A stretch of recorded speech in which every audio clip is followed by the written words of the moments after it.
400 guard members have now been deployed to assist law enforcement with traffic control and securing these fire zones. Some people have gone back home to try to defend what they have left. These are California National Guard members joining LAPD officers, and they are in place here to keep these fire zones secure as the Palisade fire continues to burn. They have already arrested nearly 24 people inside evacuation areas. The National Guard has been called in to help restore order in Los Angeles. Their presence comes as the city is facing even bigger issues.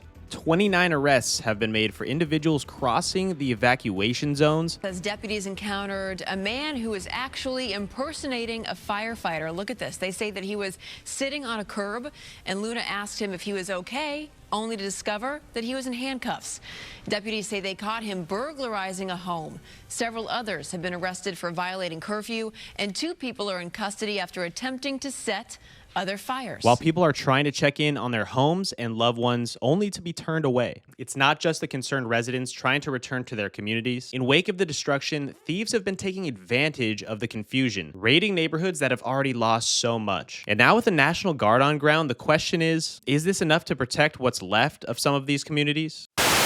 Detectives say the thieves are not from Santa Monica and traveled to the disaster area from out of town, specifically to loot homes. There have been over 12,000 structures that have now been destroyed, and 40,000 total structures have been threatened by this fire. They're saying about 1,000 in the Palisades, 7,000 in the Eaton fire, with also 24 lives that have been taken away, 8 in the Palisades and 16 in the Eaton fires. This is an absolutely devastated time for our great city here. I also live not too far away from what's been going on in the Palisades. I'm in Santa Monica and work in real estate, so I've been directly affected myself, as well as several other people that I know personally and work with. Being less than 2 miles away from the evacuation zones, I've seen the National Guards countless times and lines of cars trying to get in the area to see what the current situation is with their homes. But the thieves and the looting that's been going on have made it impossible for them to just get on their street, see if their home is still there, and get a little bit of peace at least.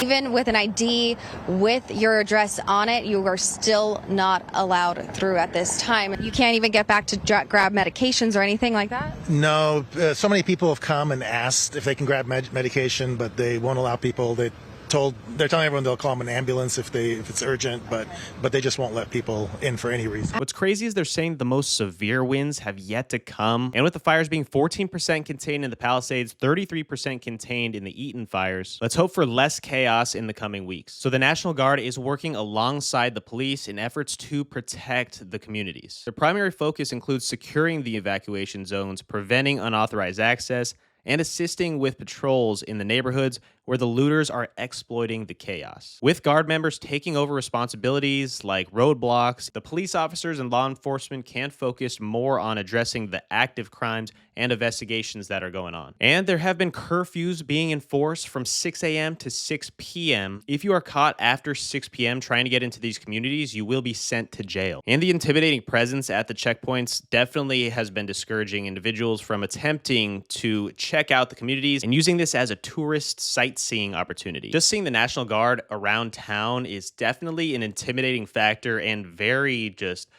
of an eerie and kind of a scary feeling out here. But those are guys you definitely would not want to mess with. And they say 29 people have been arrested, but I think it's a lot more than that. And they are using it to set an example so nobody else tries or thinks they can try to enter into these communities. What kind of person, what kind of human being would take advantage of somebody at that point? It's just like, I don't even want to say what I would do, but it's shocking. Right now, we can use any assistance we could take because this was devastating. It's a real disaster. Beyond the crime prevention, the National Guard is also supporting relief operations, including helping distribute supplies to evacuees and coordinating logistics for the emergency shelters. So if there's anything you can personally do to help out, that'd be amazing. There are donation links down in the description below to offer some support. Because the first responders and the firefighters have been working day and night. I can't even imagine how hard it's been for them just to do their job this week. And I can't imagine what these homeowners are going through, not being able to even see if their home is still up. How can they even sleep at night? Also knowing about their financial situations and thinking what the future of that might be. Stations being compounded by the chaos of not knowing anything. They don't care about us as the public. They have no interest in keeping us informed.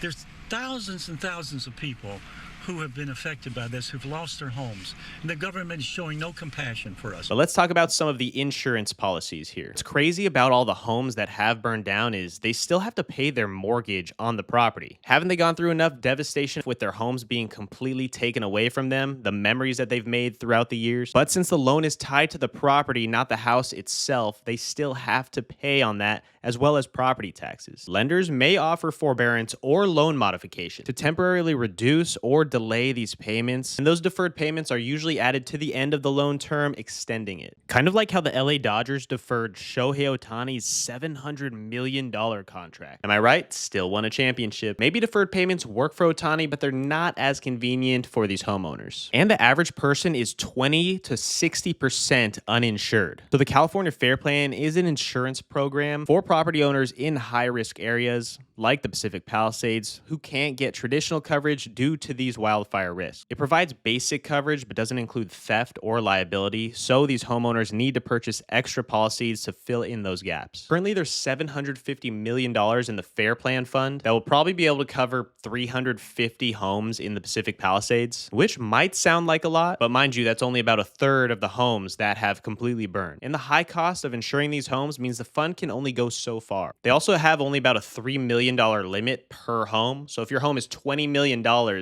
think about only getting $3 million back from the Fair Plan. And it is temporary insurance for catastrophe. And although they have $750 million to spend, they do have $2.5 million of reinsurance on top of that. Until December 2024, insurance companies were prohibited from including reinsurance fees in the premiums they charged, and property taxes are assessed on the value of the home. So homeowners are responsible for paying taxes on the pre-fire value unless they apply for reassessment. But the reassessment process, like everything out here, such as the permitting when the new builds are going to be put up, this is all just a headache. But good news, insurance payments can cover the loss. Although many homeowners are undervalued, meaning the payouts might not fully cover the mortgage or the rebuilding costs here. But as heartbreaking as all of this is, I just still cannot fathom what is going on in Los Angeles right now. It's important to remember that this won't last forever. And putting a positive, optimistic spin on this, Los Angeles and my city, my home, has faced challenges before. And while these wildfires have left a devastating mark, we've seen the resilience of the city time and time again. The arrival of the National Guard and the ongoing efforts of the first responders, the volunteers, it just shows that there's commitment to protecting what's still around us